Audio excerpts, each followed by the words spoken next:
Dr. Udaya Kumar Susarla. He is the principal of Gitanjali College of Engineering and Technology. Sir, after receiving his BE and ME in EC, specializing in digital systems engineering from University College of Engineering, Osmania University, he went on to obtain his MTech in Information Engineering from Massey University in New Zealand, and then further went on to pursue his PhD in Computer Science from JNTU, Hyderabad. With publishing over 56 research papers and guiding two research scholars who were later awarded PhD degree in Computer Science and Engineering, Sir is a master trainer for National Board of Accreditation (NBA) on outcomes-based education. Sir, to run through such a vast list of accolades would take days to shed light upon, but to be honest, to respect the clock, I think we should initiate the process and have you and your thoughts being enlightened upon us, sir. Sure. Thanks a lot for the introduction. Mr. Kushagra? Yes, sir. Yeah. So my first question, sir, for you is, you have held key positions at education institutes throughout your professional career. So what are the key factors that keep you connected with this sector? Yeah, basically it's my passion to teach and to be associated with young minds, transforming individuals. And then, I firmly believe that, the Lee Iyokai gave a statement long time back. The statement is, in a completely rational society, the best of us would be teachers and the rest of us would have to settle down for something less. Because passing civilization from one generation to the next has to be the highest honor. And only the teachers have that honor. And nobody else has that honor. Right. So we transform individuals, we inspire students to do something impossible, to explore various things, to develop new technologies. They are the future generations. Right. And they are the future rulers of this world. So this is what personally, in fact, I felt I should get into teaching. Incidentally, my father was a professor in chemical engineering in Osmania University. Mm-hmm. My teacher is my sister, in fact, is also a prof, and she's a principal of an engineering college in Gulbarga. My brother-in-law is a professor of physics and retired. So there are, we have some family background in teaching, holding some several senior positions. My father's cousins were professors in medical colleges and science colleges and so on. And I consider teaching as a calling more than anything else. God cannot be there everywhere. He cannot help everybody. And God has asked some teachers to transform individuals on His behalf so that they transform the world. Right, sir. This is my conviction.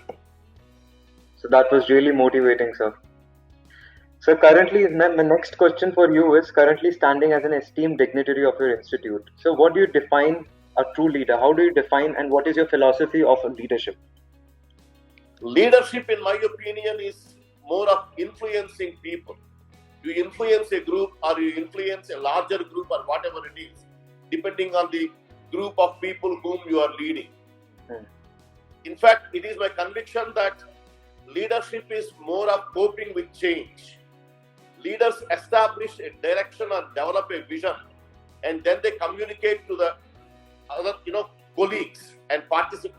In fact, more than participants, they are colleagues and all stakeholders. And we need to inspire them to overcome all obstacles by leading from the front. You need to build self-confidence, assertiveness, and in fact, leaders are supposed to have self-confidence, trustworthiness, assertiveness, emotional stability, a good sense of humor, self-awareness, self-objectivity, cognitive skills, emotional intelligence, and above all, of course, passion and enthusiasm. They should also have highest integrity more than anything else. Right, sir. And my leadership is more of participatory style. I, in fact, keep meeting people. I, in fact, ask them to stay back sometimes late in the evenings to talk to them, and I ensure that they are dropped at their respective homes. I mean, that's how I communicate with them. And I always tell them that I am there with them all the time whenever they have some problems. And I consider that they are all members of our family. So that way, once you give that, you need to empower them also. once you empower them, you give them all help, whatever is required for them. I'm sure they would give their best. Yes, sir. They won't go back on that. Very rightly said, sir. Very rightly said. So, talking about these education systems in India and other foreign countries, they are structured very differently. So, in your experience, what can an inbound student gain from studying here at Gitanjali College of Engineering and Technology? Well, see, education abroad, in fact, I went through my master's in New Zealand. Yes, and incidentally, I also taught in University of Al-Akwan University in Morocco. It's an American university. And I also taught in Defense Engineering College, Ethiopia. So from these experiences, I observed that it is more of, doing more of experiential learning. Right, experimental learning and experiential learning, project-based learning is what is done there, administered there and abroad, including in a college, Defense Engineering College, Ethiopia. Ethiopia, let me tell you, is one of the most poor countries. But still, there also, education is taken very religiously. It's a sacred aspect, sacred thing. So now, when you look at there, for every course they have a project. Students essentially do a project. They acquire a lot of skills, technical skills. See, when you do a project, you not only acquire technical skills and also analytical thinking, logical reasoning, some mathematical skills, and all that. You also write a report on that. When you write a report, you basically, you be creative. Technical writing requires some creativity and imagination also. And then you give a presentation. So when your student does some 5 courses in a semester, in fact, when it comes to final year, he does about something close to 30 courses. And 30 courses would have either a project or a case study. A couple of case studies, a couple of projects. That makes them writing, 30 reports, 30 presentations, and all that. That will ensure that he acquires not only the technical skills, but also the ability to articulate both in writing and as well as in oral. Right, sir. He would be able to work on the more of emerging areas. When you are doing a project, you don't do a project in an area which is obsolete. You always do a project in emerging area. So basically, you are currently in touch with various projects or problems you are solving, which are basically done in industry and in R&D establishments also. That will make him, currently acquiring state-of-the-art technologies and as well as knowledge in various areas. Right, I think that is how we have been doing it here. Although there is a difference here, we don't do for every course. What we are doing is, we have got a 5 theory courses and 3 laboratory courses. In the 3 laboratory courses, they do 3 projects.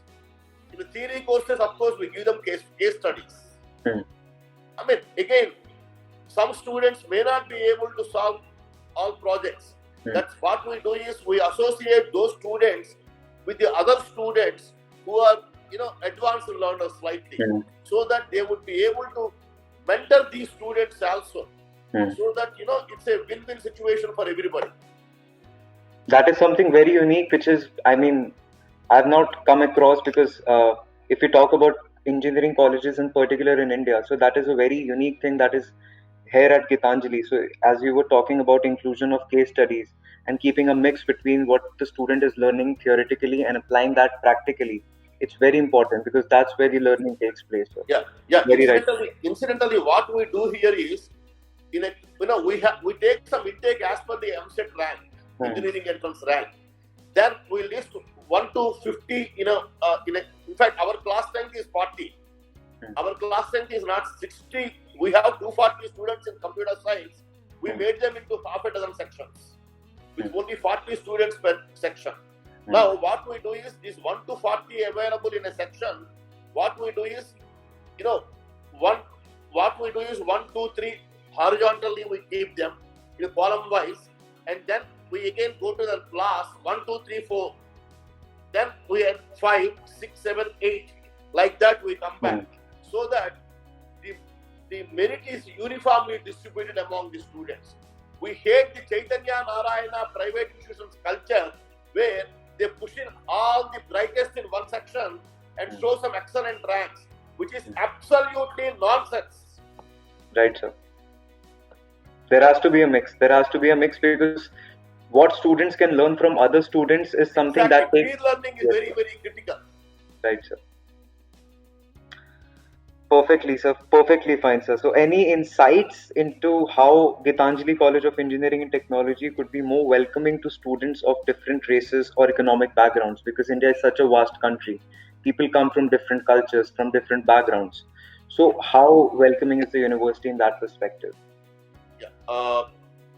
We basically, tell our students and existing students, and as well as the faculty members and the administrative staff about the disadvantages where the economically weaker sections and socially suppressed sections of students, because somebody studies in a very remote location, they have no access to quality education, they have no access to quality laboratories and all that.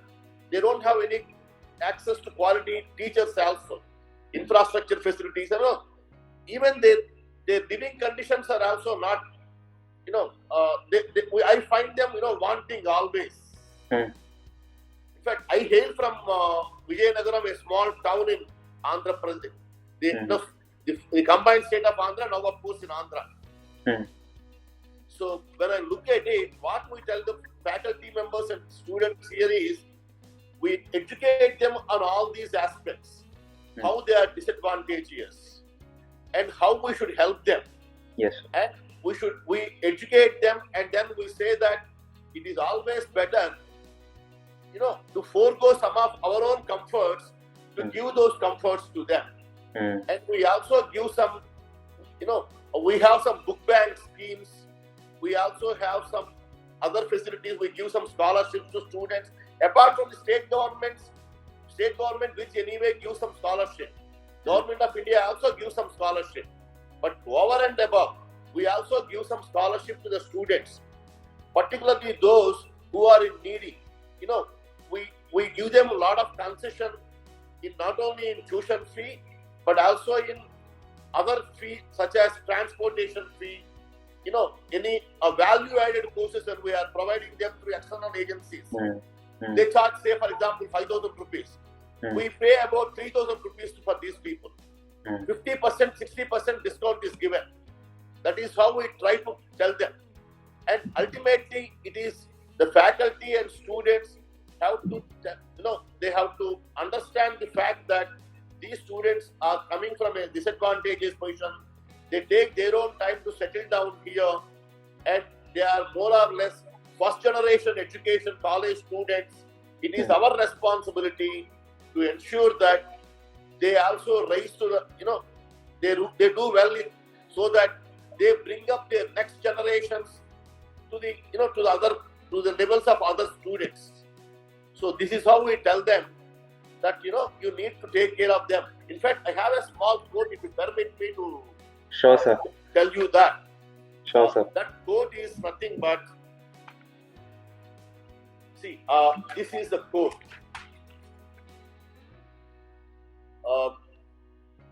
See, in the game of education, faculty members, professionals dealing with student affairs and experienced students, they have to invest a lot of capital. We cannot influence every decision, every play that happens in the lives of our students, but we can be a good companion or friend to those students, particularly those economically weaker and socially suppressed. We can at least provide the perspective of one who has played longer, who understands the game better. Perhaps most important, we can recognize a disheartened player, a student with questions he dares not ask, or a weary mother for whom quitting the game looks better than finishing the game. In addition to all the above, we have a lot of efforts to attract all these students in sizable number, change their outlook, and bring them on par with anybody else. Perfectly said, sir. So apart from providing the monetary resources and the reliefs to the students, you're also personally hand-holding those students who are coming from these backgrounds, which is Hence, great, a sir. mentoring system is employed Yes, for this purpose. yes, sir. That And is our mentoring superb. system is, we take some students in the first year, the same, and since they come to second year, from second year to final till they graduate, the same mentor will be handling them. That is superb, sir. Great, sir. So my next question, sir, for you is, what do you think, sir, from your perspective, your roles and responsibilities to the university and students are? And if we talk about the university's top priority over the next 10 years, then how would you shape that future for that? Yeah. In fact, the regulation, the normal duties of any principal is regulation and monitoring. We are answerable to all regulatory bodies. And then we need to monitor the daily teaching learning process and placements and all that. The other aspects are the leadership and visionary functions, which are very, very critical in nature. The leadership functions are essentially to build, faculty members here. Because of late, we are not getting very high quality faculty members. The reason being is the industry loses the way this, the BTech graduates with very high pay. Teaching profession even today, the salaries are definitely not comparable with those of IT companies. It's impossible to match them. So Yes, basically, our job is to mentor faculty and to build faculty here. Essentially, high quality faculty. It is more of mentoring the faculty. And then, we need to ensure that faculty also contribute to research. So a research culture has to be brought in. And that's a leadership function I think we have taken up. What we have done is we have divided the departments into various divisions based on some specializations. Faculty members teaching the courses belonging to a particular division, they are under a professor, the senior most professor there. And he in turn guides them on a regular basis. He treats them as members of his own family. And then he helps them in not only in the teaching learning process, but also helps them in research point of view also. So that's how the faculty research culture is being, encouraged in the college. That is very important. And we personally, the visionary functions are, we need to ensure tomorrow, all the students are going to work in various industries tomorrow. It is necessary that we need to invite industries and facilitate them to establish laboratories in our college. We need to take up some consultancy work, which we are doing on a low key. We have not been able to do it consultancy on a very high key. So research projects we have been able to handle more than 1.5 crore of research projects from various government agencies, DRDO, the UGC, ASCTE, ISRO. These projects we have been able to handle. We are tune of 1.5 crores. But consultancy works are still way below. Our consultancy works are not even 20 lakhs per annum. We need to take up this. We need to ensure that the institute is self-sustainable through consultancy itself in the long run. It may not happen immediately. It may take about 10 to 15 years. Doesn't matter.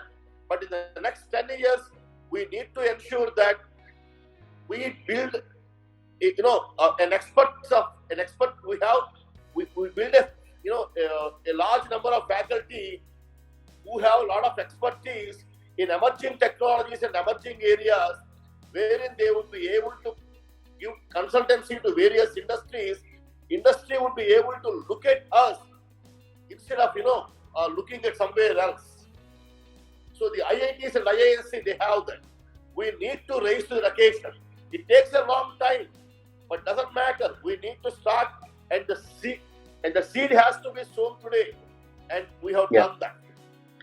Perfectly said, sir. You're talking about building an ecosystem within the college, by the college, and looking at a future where the college is self-sustainable and all the research, everything is generated within the college, by the college, for the college. So that's a great vision for the future. I just give you an example. When I went to New Zealand way back in 1995, I was doing a project, in fact, a research paper, a research project on video conferencing on cellular phone. Initially, I smiled at myself because the cell phone was bigger than the walkie-talkie in those days. Right, sir. And with great difficulty, we were getting some voice calls through. Most of the voice calls were getting dropped. And I said, the kind of bandwidth requirement for video is so high. Initially, I smiled at it. And I also made a comment to my supervisor. I think we are living in a fantasy. But anyway, since I need to get my degree, I would definitely take up and do that. But then by 2010, we have seen video conferencing on cell phone, and we have been doing it for the last 10 years. Yes, sir. So any institution that does research, that research should be looking at what would be the reality in 15 to 20 years down the line. That kind of quality research needs to be carried out in academic institutions.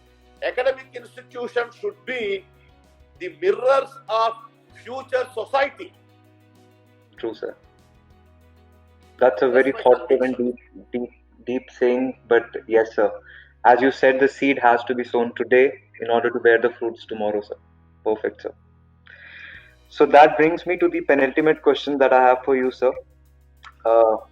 Not penultimate, but it's been so great talking to you. I have 3 more questions. Sorry.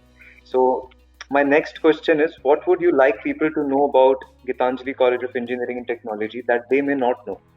Something unique or special? Yeah, I have talked about, the course-based projects, the internships and all that. We are basically looking at providing holistic education.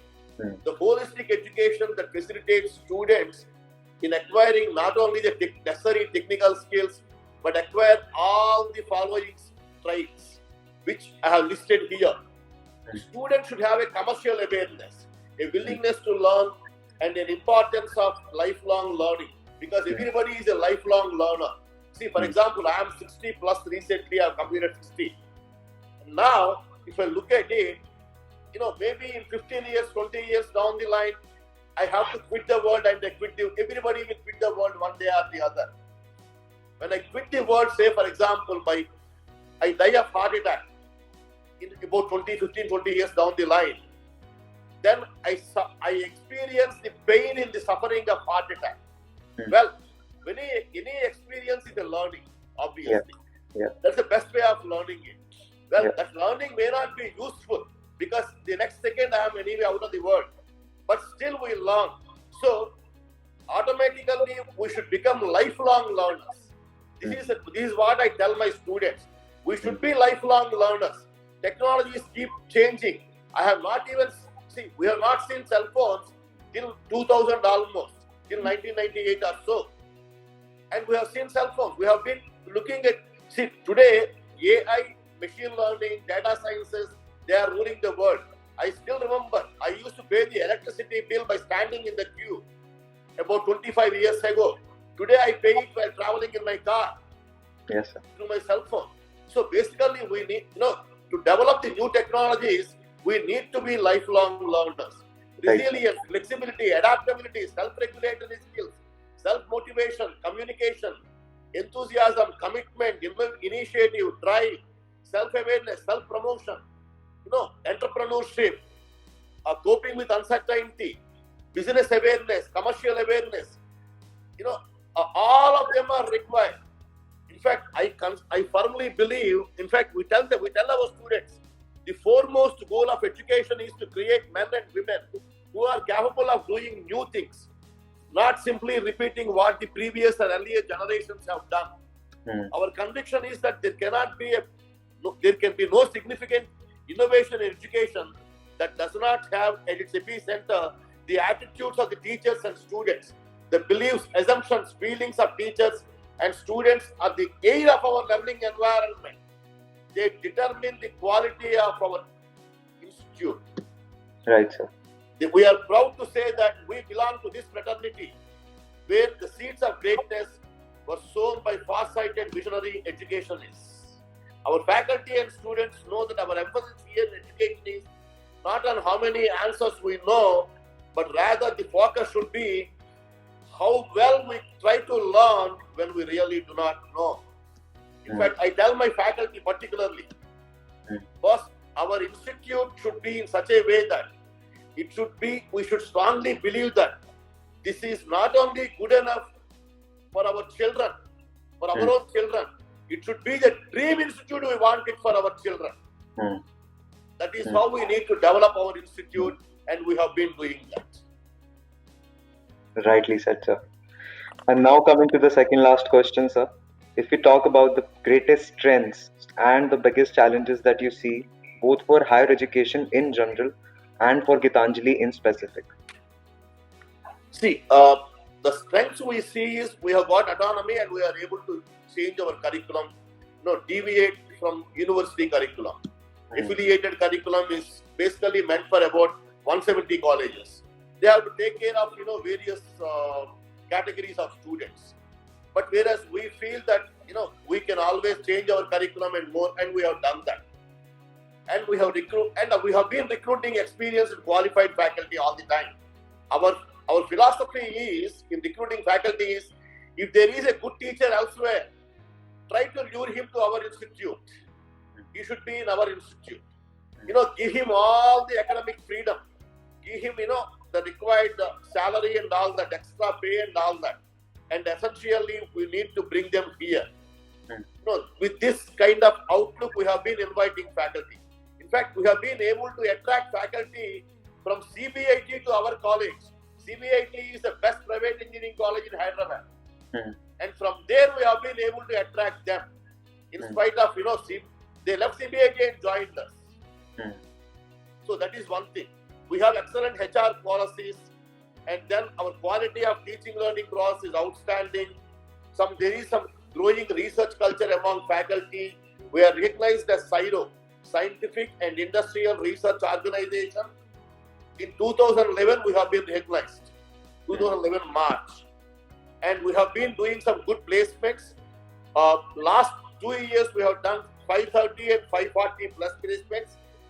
For 2020 graduated batch, we have done 703 students placements. 703 plus. So we have MOUs with various industries. We have ensured that IBM established a lab with us here. Red Pine Signals, Tech Mahindra, Data 64, Dark Horse Consulting, all of them have established laboratories in our college. So these are the strengths. Well, the challenges are there, definitely.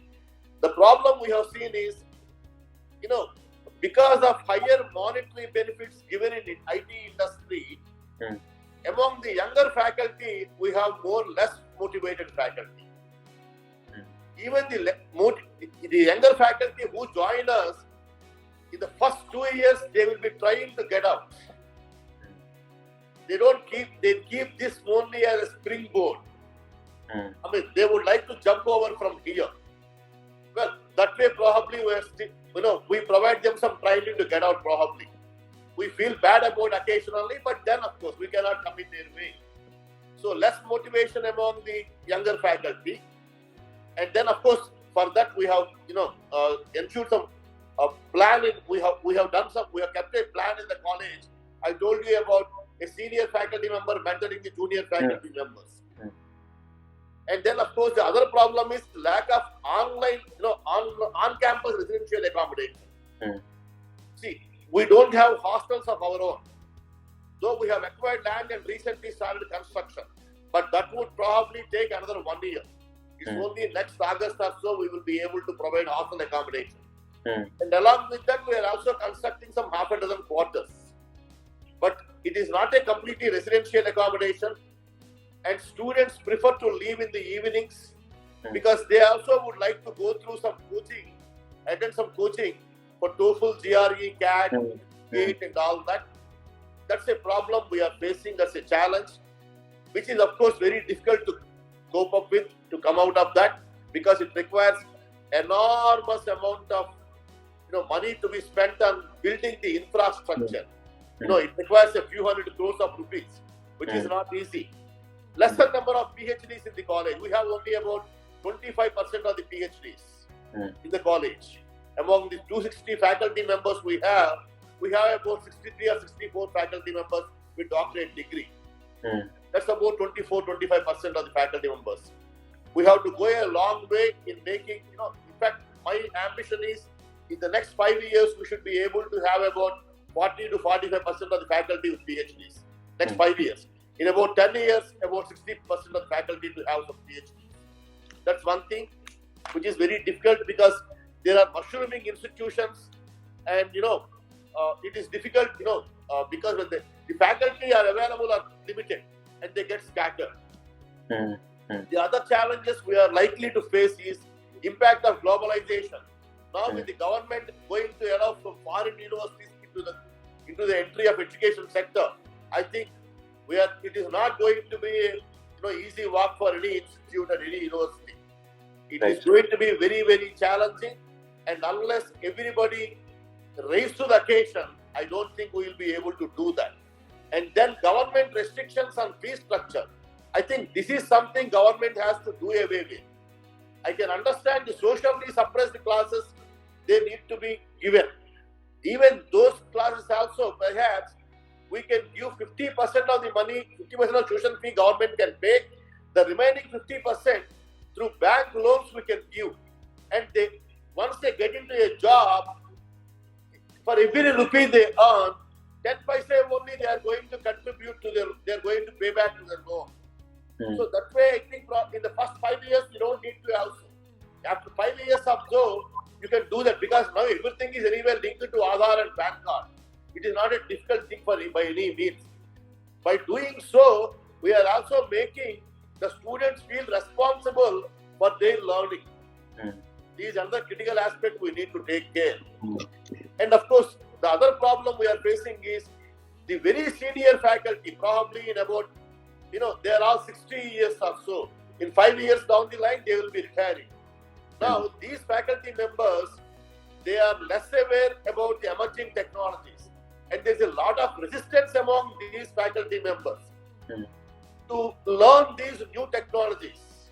Because, resistance is always there, and also the learning curve falls as age goes up. That's a fact we have to accept it. So this is something we are finding a challenging task. Right, sir. So that brings me to the last question, and that is about the current youth. So any suggestions you would like to give to the current youth and the aspiring students? Because these 4 years at college, if we talk about engineering in specific, they shape the next 40 years for any student. So he has to choose the right path, that is important. But is it following his own path, his own interests, or what his elder siblings are doing or their parents are advising them to do? So any message for the youth that you have to say? Yeah, my advice is whatever the path they choose, they have to put in 100% effort and they should carry out passionately, and then they would automatically excel. Because today, what we find is some students are looking for shortcuts. There is no shortcut in life. Yes, sir. It is always passion that drives. All people, whoever have excelled, they carried out every task passionately, planned meticulously, and executed meticulously also. And another thing I would suggest to all the youth is to give very wide reading. What I have been finding is students are not reading much. See, during my student days, we were not so affluent, wherein we cannot go to any cinema theatre every day. And cinemas also, they are not released every day like now. Cinemas released are only, now and then only. And there was no money to part with from the parents' side. So the only thing what we have is to play games or sports, or to go to library and read some books. So we were spending most of the time in reading. In fact, I always tell my students and my faculty also, I used to read every damn thing under the sun, except technical books. Technical books I used to read less. Perhaps that's why God has pushed me into teaching, wherein I read technical books subsequently. I have been doing it for the last 6 years. That's really ironic, sir. The other thing is, they listen to various people and see what is good for you and then take that. You can filter it out, but always listen to people. And even if you don't respect their views, don't disrespect them. Respectfully disagree with them. Unfortunately, even in TV debates, we see people disrespect the others, which is not correct. I think the media also has to change its. It has to tell people. It has to carefully choose people when they're calling them for some debates. And another aspect is success and failure should never, go into their head. If success goes into their head, they become arrogant. If failure goes into their head, they become depressed. Success and failure are routine things. As Bhagavad Gita says, keep doing your job. Don't really expect any return out of that. If you're getting a good result, it's fine. But keep doing it. I'm sure success will definitely follow that automatically if they really give up, they really give 100% effort. Any aspiration must be coupled with Herculean effort. And above all, success is, in fact, recently I've seen a film, Mahesh Babu's. Success is a never-ending journey. It's a continuous journey till we breathe last. Yes, sir. Which requires 99% perspiration and only 1% luck. Yes. And above all, we should drink our life to the lees. The Ulysses from Greek mythology, Tennyson puts it. I would like to drink my life to the lees. Lees are the remains or the sediments, when we drink coffee or, any drink or anything. Yeah. So drink life to the lees. We should live our life till one breathes last. And above all, first we are humans and only then we are professionals, and hence we should be compassionate and we should help people. The very purpose of existence of life is self-actualization as set in the Maslowian theory of hierarchy of needs. Be compassionate, solve society and leave a legacy behind. That's it. So that was one heavy dose of strong motivation coming from you, sir. Thank you so much, because as I told you, the campaign that we are running, Thoughts in Education, the whole and sole purpose of that campaign is to bridge the long view gap between top management and the students. And I'm sure that through this interview that we had, we were able to bridge that gap, sir, because it's so motivating, so touching, and so easy to understand but hard to implement. So if you understand if the students are able to understand and work on it, that's very important. And this is just one medium to convey your thoughts to them, sir. So thank you so much once again, because it's a festival, as I said, and you must be also very busy. But thank you it's okay. for sparing out time and sharing your thoughts. I really enjoyed it. Same here this side, sir. Same here. It was really my pleasure hosting this interview with you. And thank you so much once again, sir.